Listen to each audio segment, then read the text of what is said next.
Howdy everybody, my name is Keith Warren, and this week Deer and Wildlife Stories travels to Lancaster County, Pennsylvania. This is Amish country, and we're going to show you some giant bucks right here at Rocky Ridge Whitetails.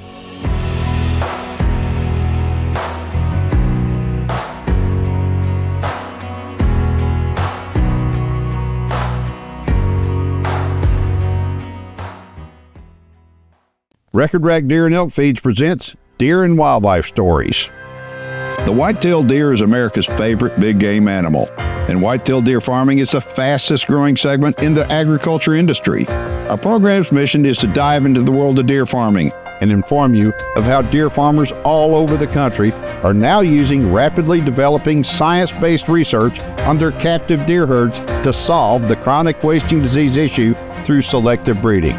Not only is the new science working, but it's obvious that captive deer breeding is the only way to help save America's deer herd from CWD, which will help improve overall herd health and at the same time produce more quality trophy-sized animals for the general public. Join me as we discover how whitetail genetics, deer auctions, animal husbandry, and so much more drive the modern-day deer farming industry. My name is Keith Warren, and this is Deer and Wildlife Stories.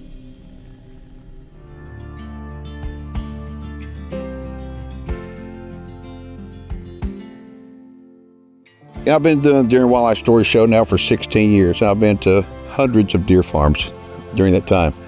But there's one deer farm I look forward to coming back to every single time. It's Rocky Ridge Whitetails. And why? It's because every deer you look at is a giant.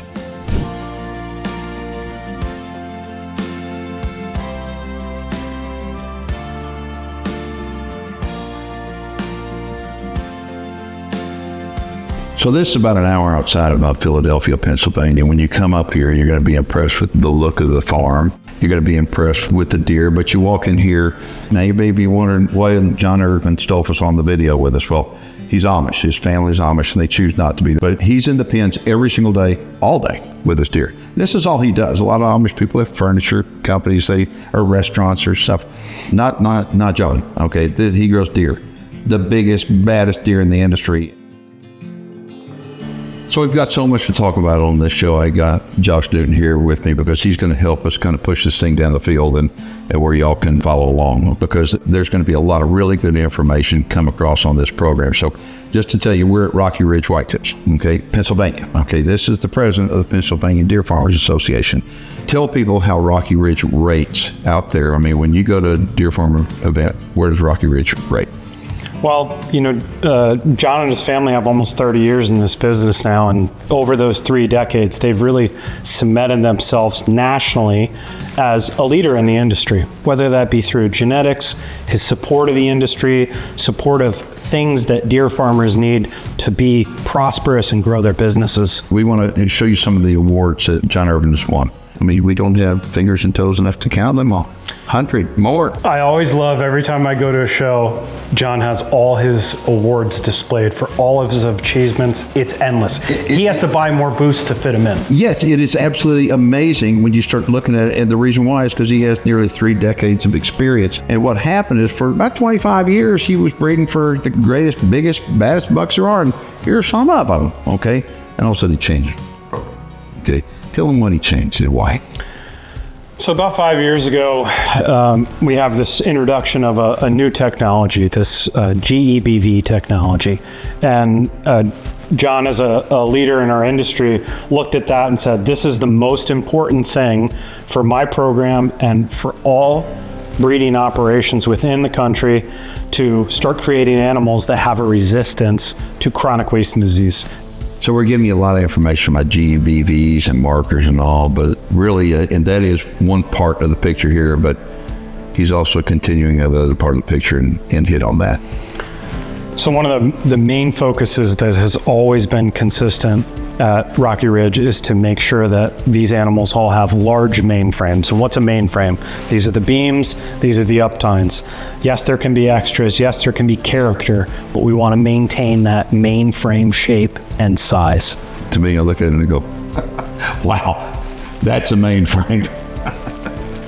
Deer and Wildlife Stories is brought to you by the North American Deer Farmers Association, the North American Deer Registry, Dr. Ray Favero's Whitetail Genetics, and by New Dart. For more videos on deer farming, subscribe to the Deer Farming channel on YouTube and now TikTok.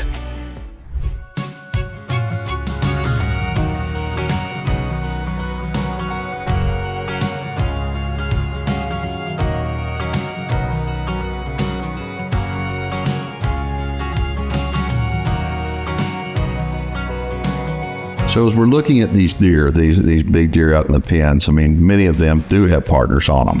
For example, he's got partnerships in Pennsylvania, of course, New York, Ohio, Indiana, Oklahoma, Michigan, Texas. When I personally look at partnerships, it, number one, de-risks some of your capital or your investments, but it also brings a sense of community to a particular animal or a particular investment. And that's a great way for folks to be on the cutting edge along with John to help promote these resistant genetics. We were recently at one of the deer events, the Top 30. Okay, the Top 30 is held every year up north, and John Irvin had a deer that half interest sold for that deer, and that deer's name is Megastar. Okay, the purchaser of that, his partner in that, wound up buying it before the antlers were even started. Okay, it was a fawn. Okay, but he looked at the GBVs, he looked at the pedigrees, he looked at John Irvin's Dolphus, and he said, I'm going to make this buy, and he paid $62,500 for half interest, and that deer is here. His name is Megastar. He's a SS deer. He's a minus .296. I mean, that deer is phenomenal. And again, I mean, he got a partner on him. And the reason why is just like Josh was explaining, is to reduce risk, is to help out the community. And we get people that are buying semen from John Irvin, okay? They put that semen because it's the best of the best, okay? They're putting it in their best animals. And so what can you expect? You can expect really good results out of it. But Megastar is just, I mean, he really is a megastar in the industry right now. So there's another deer in the pen with Megastar, and it's supersonic. Holy smokes. I mean, we filmed Supersonic when he was a yearling, but now take a look at him at 3 years old. He's phenomenal. The deer's got everything anybody could want. And he's an SS, and he's got low breeding value. It's like you couldn't ask for anything better. I mean, this is the kind of deer that any breeder anywhere in the country would love to have deer like this. And there's certain deer that, when we're talking about GBVs, and we've been doing this now for 5 years, we've been studying it. What you're trying to do is you're trying to grow the SS marker. It's simple. It really is. When you start thinking about it, GBVs is not simple. Okay, but you really need to have both. The thing that I want to point out is that not all deer that have low breeding values throw deer with low breeding values. Would you address that?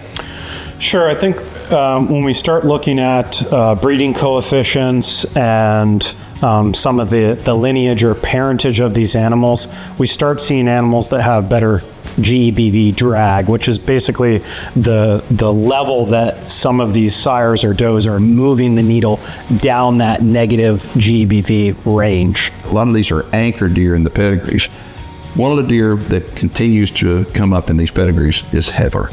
Let's talk about the Heather line. Heather's been a tremendous doe for John. I think when you start looking back through all these breeder bucks and some of these great does that are throwing these breeder bucks, you keep seeing that name Heather over and over, and John has just integrated her through almost the entire herd. All these great breeder bucks, they're all anchoring back into that Heather line. So as you look at the deer on this farm, most people think all of them are giant. They are, but some of them are bigger than others, so some of them are going to actually be breeders, but the ones that are not going to be breeders are what we call in the industry as stalkers. So you may be wondering, what does stalker mean? Explain to people what that. So stalker is just the term we use for bucks and does that go into hunting properties. These are specifically managed to increase habitat, preserve land, but also really focus around hunting. The hunting is the economic mechanism that allows these properties to exist.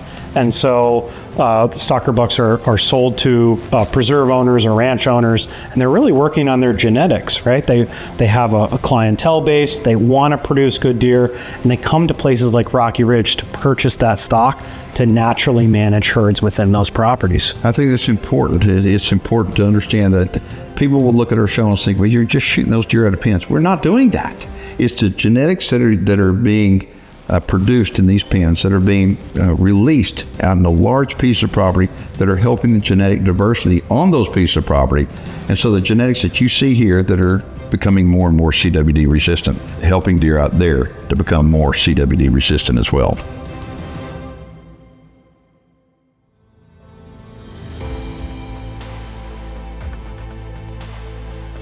I want to address the fact that some people think drugs, steroids are used to produce deer like this. Would you talk about that, please? Sure. Growing big deer is a known entity. There's 3 factors. One is age, one is nutrition, and the biggest one is genetics. These animals have been selected for 3 decades. We have removed all of the bad from the animals. When I say the bad, I just mean the genetic makeup of what we're looking for, and we've selected for very specific things. We have good, adequate nutrition, and these deer produce tremendous bodies and tremendous antlers, and that's how big deer are grown. No drugs, no steroids. I tell people what they're jack full of is jack full of genetics. The best of the best of the best.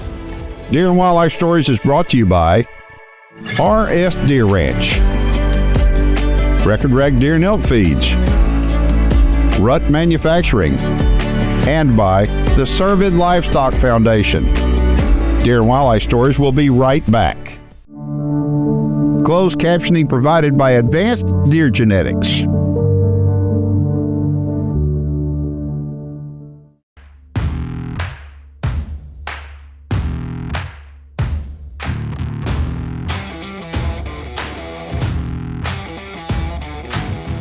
So most of the bucks that we're going to be showing you are relatively young. They're 3-year-olds and younger, but there's a couple of older ones here, and the reason why we're going to show them to you because they're proven sires in the industry. They're legendary.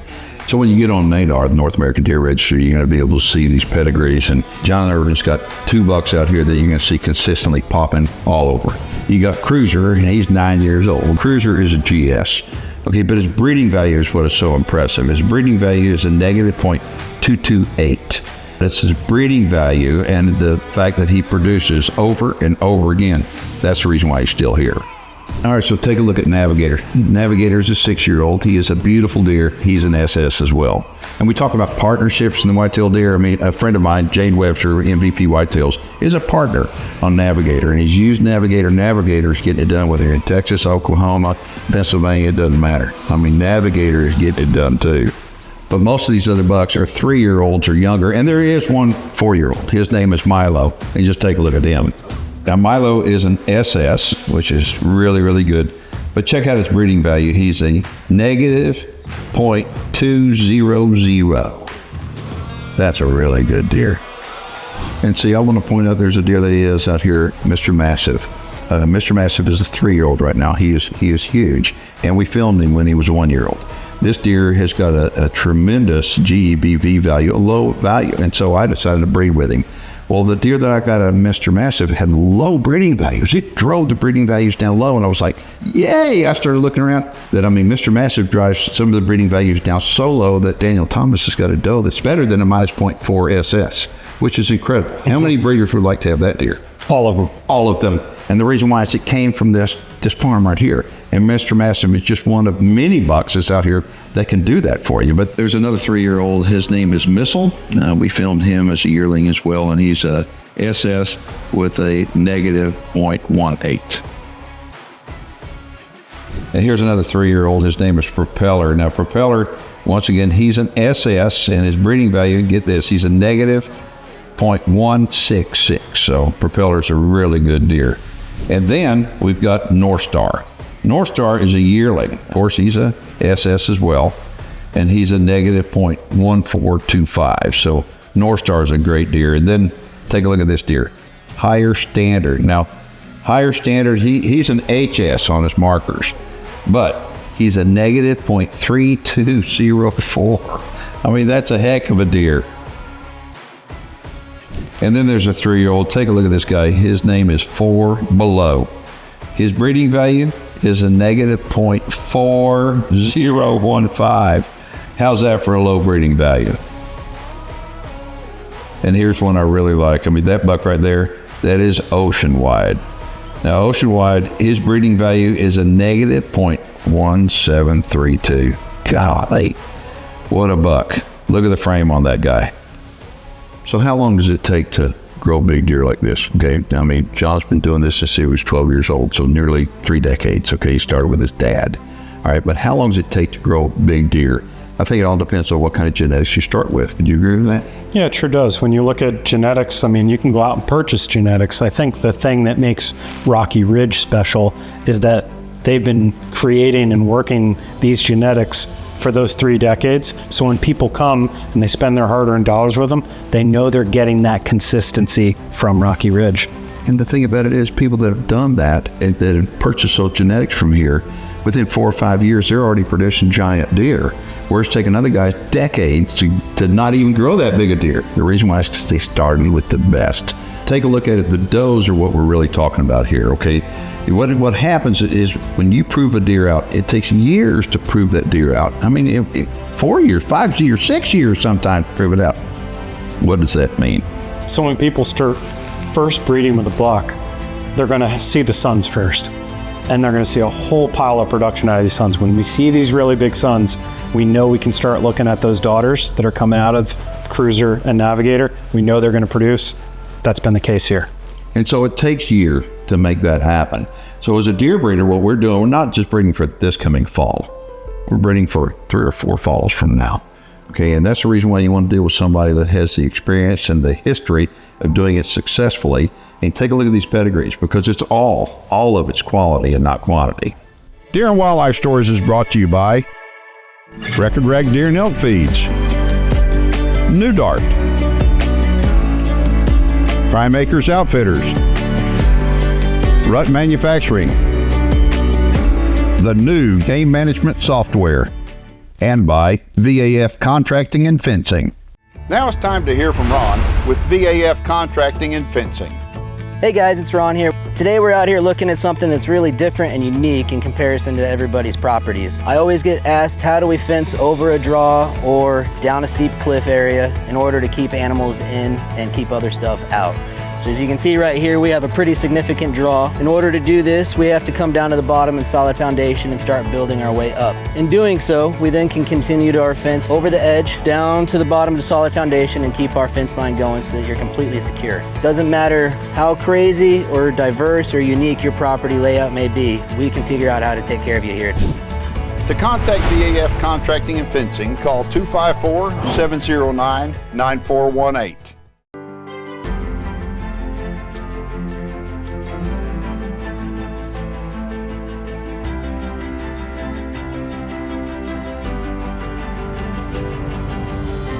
So one of the biggest problems that deer breeders have is their deer can become stressed, okay? And stress is something that you want to minimize, and they can have stress from too much heat or, you know, maybe the feed's not right. There's all kinds of stress, just like people get under stress. We want deer to be low stress. Well, one way that they make the deer here low stress, especially the does, is that they bottle feed. So address it if you would. So bottle feeding is a technique that's used to, like you said, reduce stress. What it does is it just lowers that cortisol level down, and it enables these animals to be handled. Now, why would we have to handle these animals regularly, specifically the does? Number one is for breeding purposes. When we're trying to incorporate these new high quality GBV genetics, we have to use technologies like embryo transfer, artificial insemination, but we want to make sure that these animals are in the lowest stress environment. The other thing we can do is work on our pastures, make sure they have adequate space, high quality food, fresh water all the time, reduce heat stress. There's so many things that go into raising these animals. Anybody that's raised any kind of animal understands what stress can do to them. And one of the cool things here is John Irvin's got a really nice fawn raising facility, really nice. And you see the kids going there. I want to talk about kids for a second. Deer farming is one of the best places in the world, I think, to raise a family. Okay, I mean, it's a lifestyle. We love deer. We want to be around deer all the time, but it's a lifestyle. And it's a perfect lifestyle for the Amish, but it's a perfect lifestyle for anybody that kind of wants to get back. You don't need to have a big piece of property to raise deer, do you? No, not at all. You can have as little as a few acres and, you know, have a small herd, or you can have up to, you know, thousands of acres and manage as many animals as you want. But to your point about having family interact, it's one of the most important things that we can do as a society is integrate our families into our lifestyle and what we do. And deer farming is a great option for that. And when you see it happening here, right before your eyes, and you see the kids bottle feeding the deer on the equipment or filling buckets of feed, and they're working their tails off. John Irvin Stolfens could not do this without a supportive family. He's got a supportive wife. His kids work their tails off here, and they have made this place into a showcase. Wouldn't you agree? It's a beautiful piece of property. And from the moment you drive in the driveway and you take a look at it, it is manicured perfectly. I mean, the patsy's completely double fenced. Okay, so when you take a look at this place, he's completely double fenced. Why, you say? Is to keep from nose-to-nose contact with the deer outside. And so the place is absolutely perfect. You know, when we go to the buck pens, we take a look at them, it's like there are so many big bucks. We have a hard time kind of picking out which buck we like. Like Collie, I like him, but look at that one right there. Look at him, what he's doing. I mean, and so we slow the video down and look at him. It's like, how do they get that big? They're all big. But again, these deer are big because they have big genetics.